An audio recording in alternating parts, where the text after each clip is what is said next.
I just wanted to make a comment about Audrey Marks. And according to the Gleaner, uh, she was the minister who is a part, I don't know if she authored the proposal, but she's a part of this proposal for having the deportees from the US come to Jamaica. I want to share from the perspective of a member of the diaspora, and I want to speak to members of the diaspora and returning residents to Jamaica, those who, I guess sometimes it's difficult to find out how to even engage with government, because I haven't figured that out yet. I don't know how to engage with government in Jamaica. And they give the impression that they meaning the government, wants returning residents, that people of the diaspora to come back to Jamaica or invest in Jamaica or something like that. They don't want you to come back to Jamaica. I can tell you that much. Because the one-eyed man in the land of the blind is king. And a lot of the people in Jamaica right now who are in these positions of authority,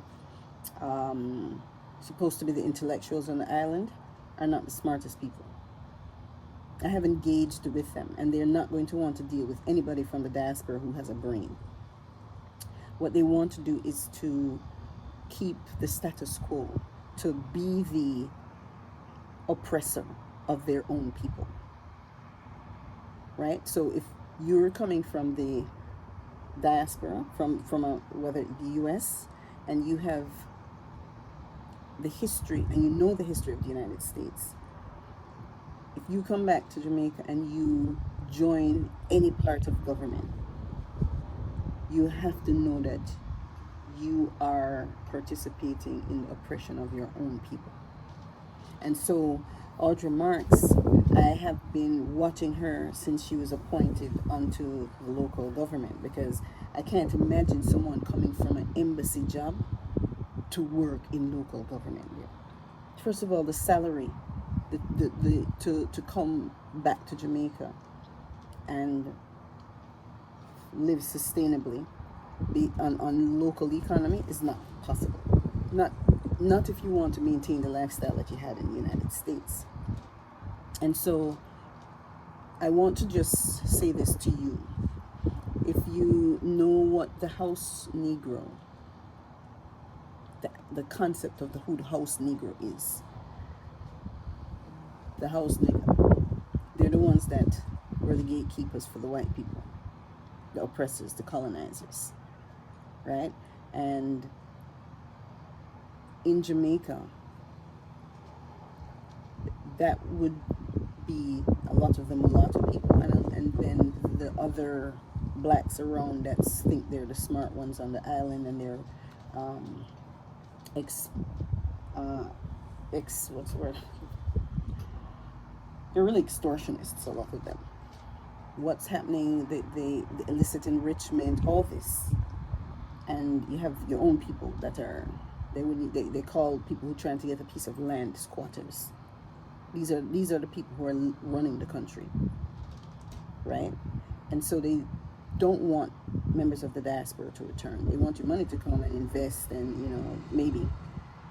But my message to members of the diaspora is this: we're looking and we're shaking our heads, and we don't want to participate because we escaped that. Yay, good for us! Rather than putting ourselves in a position to be able to improve the lifestyle of the people on the island. Because remember this, His Majesty, His Imperial Majesty Haile Selassie, Emperor Haile Selassie, said this to the UN once, warned them that if they allowed the injustice that was happening to Ethiopia when Italy invaded them to occur without intervening, that same thing would eventually visit them. And then World War started shortly after that. So what I'm saying to Jamaica and to the diaspora is this: we can't just sit back and, become a part of the problem. If you're going to serve local government, you're not serving to make money, you're serving to just serve and improve the country. So Audrey Marks, come out of the US Embassy, take a local job, and then we sell out the island now.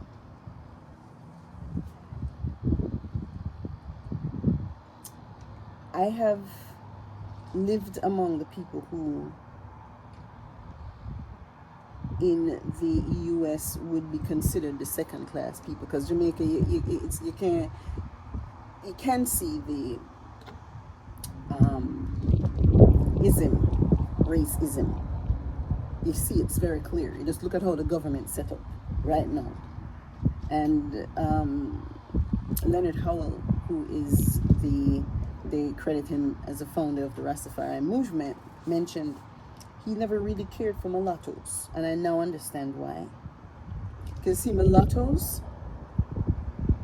when the slave masters would just impregnate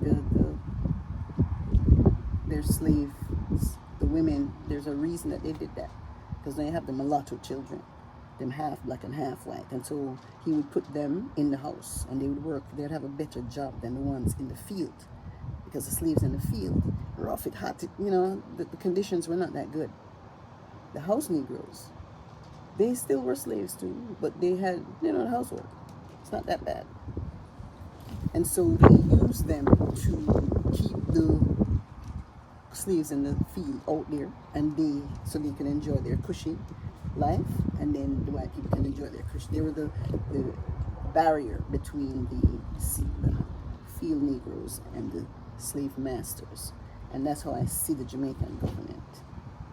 It's still keeping those people comfy and keeping down the other people, the talent and real intelligent people. And those who are real intelligent, so many of whom are able to leave the island. But we have a responsibility, those of us in the diaspora, to do something and say something, to intervene on behalf of our brothers and sisters on the island who are not in a position to help themselves. We can't be in a position to help them, and we just sit on over here and go, boy, it sucks to be them, right? And then when you have an opportunity to help your people, like Marks, you just throw them under the bus. So I'm just saying, as His Majesty said, what we see happening might visit us, because you see how Trump is, and just change policy. If you like change policy, just change it. You don't see any of the senators, nobody's contesting it. He has a lot of power because they give him the power. The way that the United States government is set up, you can't have one entity controlling all of them. They're choosing not to do anything. All right? So don't make it seem like, oh, they're speaking out against Trump. If they want to stop him, they can stop him. So if they change the policy where no, you're in a position where you have to get sent back to Jamaica, I can tell you this, your life is not going to be good, because the government is not in place to look out for people like us or the returning residents. So I don't care what the diaspora convention is all about and the conference where now they're trying to, convince us that they want us to return to Jamaica or whatever. They don't want us to return to Jamaica, because they know we're a hell of a lot smarter than them. And you're going to start doing what we see happening now, start indicting them for illicit enrichment and throwing their asses in jail, because they are the problem. Not the little man on the street, and them in the government are the problem. And if we're in the diaspora and we have a position and an opportunity to support, then that's what we need to do, and not sit here and go, whoa, it sucks to be them. No, we have the ability to influence things. First and foremost, they're taking our beaches. Stop coming here and going to the all-inclusive hotels to say something. Stop, let Sandals know, and all them foreign hotels that are coming in on the land, and then they're calling our people squatters. We need to say something and do something about it. They're taking the beaches from the local people, and those of us who are here are just sort of sitting back and going, well, it doesn't affect me. Well, watch and see if it doesn't affect you soon enough. Blessed love.